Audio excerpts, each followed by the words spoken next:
தோழர், இப்போ மாநாடு நடந்துட்டு இருக்குது. இந்த மாநாடு உங்களுக்கு எப்படி இருக்கு?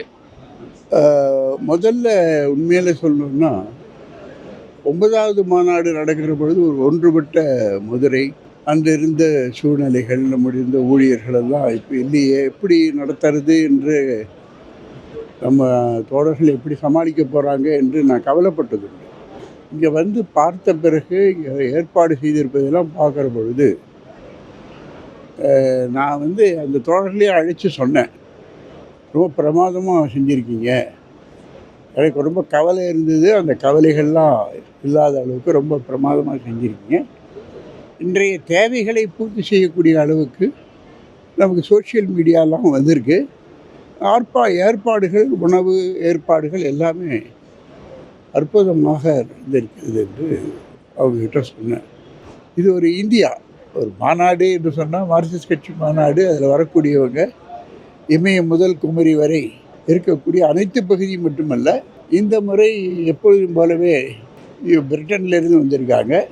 அதே மாதிரி நம்முடைய மிடில் ஈஸ்டிலிருந்து டெலிகேட்ஸ் வந்திருக்காங்க.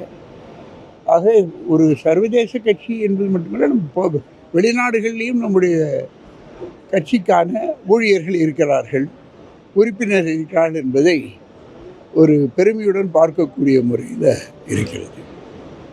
பிரிட்டனில் மட்டும் நான் விசாரித்தேன், கிட்டத்தட்ட 230 பார்ட்டி மெம்பர்கள் இருக்காங்க. 400க்கு மேற்பட்ட இளைஞர்கள் இருக்காங்க. ஏன்னா அங்கே வாழக்கூடிய நம்முடைய இந்தியர்கள். ஆக இது பெருமளவுக்கு ஒரு வளர்ச்சிக்கான ஒரு சூழ்நிலை உலகத்தில் உருவாகி கொண்டிருக்கிறது என்று பார்க்க முடியும். இந்த மாநாட்டில் நிறைய மாணவர்கள்னா மாணவ தலைவர்கள் அவங்களாம் பார்க்குறோம், வழிகாட்டக்கூடிய மூத்த தலைவர்கள்னு பார்க்குறோம். இந்த காம்பினேஷனே ரொம்ப ஆரோக்கியமாக இருக்குது. நீங்கள் இதை எப்படி பார்க்குறீங்க தோழர்?